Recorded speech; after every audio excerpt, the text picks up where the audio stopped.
I spoke to Pulitzer Prize-winning writer David K. Johnston about how progressives should face the upcoming debate over federal spending and how to rebuild the economy. He says that the core issue is how progressives are pushing policies that are designed to take from the many and give to the few.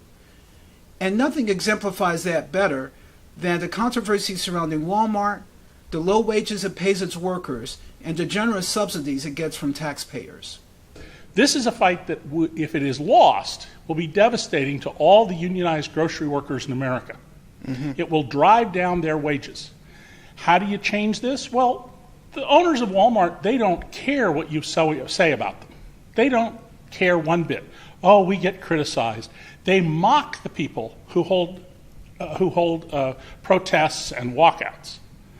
So how do you go at them? The language they understand. If you shop at Walmart, stop shopping. If you can't stop shopping because of where you live, cut back your shopping there. Call other people, get them to stop shopping or reduce their shopping. If Walmart sales begin to fall, Walmart will pay attention. That's how you use the system to benefit the cause. We have a live fight right here in the District of Columbia right now over Walmart and their opposition to a living wage bill that the City Council has passed and is sitting on the mayor's desk right now. And one of the interesting things about that politics behind that is actually a lot of low-income people are saying, you know, I really need that $7, $7.25, $8 an hour job, and I don't want to lose it over. And you know, Isaiah, in the early days of getting unions in this country, real unions, people made the same argument. Well, if we have a strike, how am I going to feed my family? Yeah. Well, that's thinking short-term and not long-term. Because if Walmart comes into Washington, D.C., it will drive down the wages everywhere else. And Walmart is a job destroyer because they're a very efficient employer. The studies of places where you can look at Walmart discreetly because of the nature of the economic market show that typically a new Walmart store eliminates about 175 jobs. So Walmart will make you actually worse off.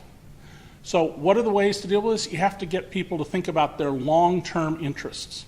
And it's a real challenge. It is a real challenge. It's very hard for people to think when they're worried about feeding their kids next week about a year from now I'll be worse off. Is this how Walmart built its business model, actually? That's exactly right. And Walmart is the biggest recipient of welfare that I can think of in retailing. And you've chronicled that in your books. And in my books I have shown, you know, Walmart builds 90% of its distribution centers, and there are 100 or so of them around the country, with your tax dollars. They build many of their stores with your tax dollars. The local government condemns the land and takes it from the current owner in some cases, but they acquire land, they have a building built, the government owns it, the local government, they lease it from the government. Your sales taxes that you pay at the cash register are then used to pay the bonds that were used to finance the deal, the mortgage on the building. And when the mortgage is paid off, for $1, Walmart gets the store.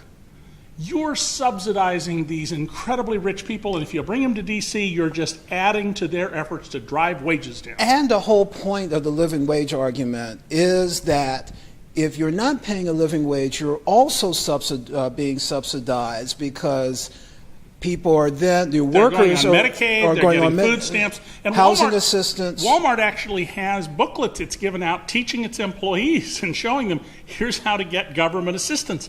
This is not a viable business model. But selling to people that your long-term interest is hard, but that's where the focus should be. That what Walmart wants to do is make you worse off. They want to make you think you're better off because you'll have these supposedly low prices. But in the long run, you will be worse off. Follow ourfuture.org as we continue to focus on the issue of how to create good jobs at fair wages. This is Isaiah J. Poole for ourfuture.org.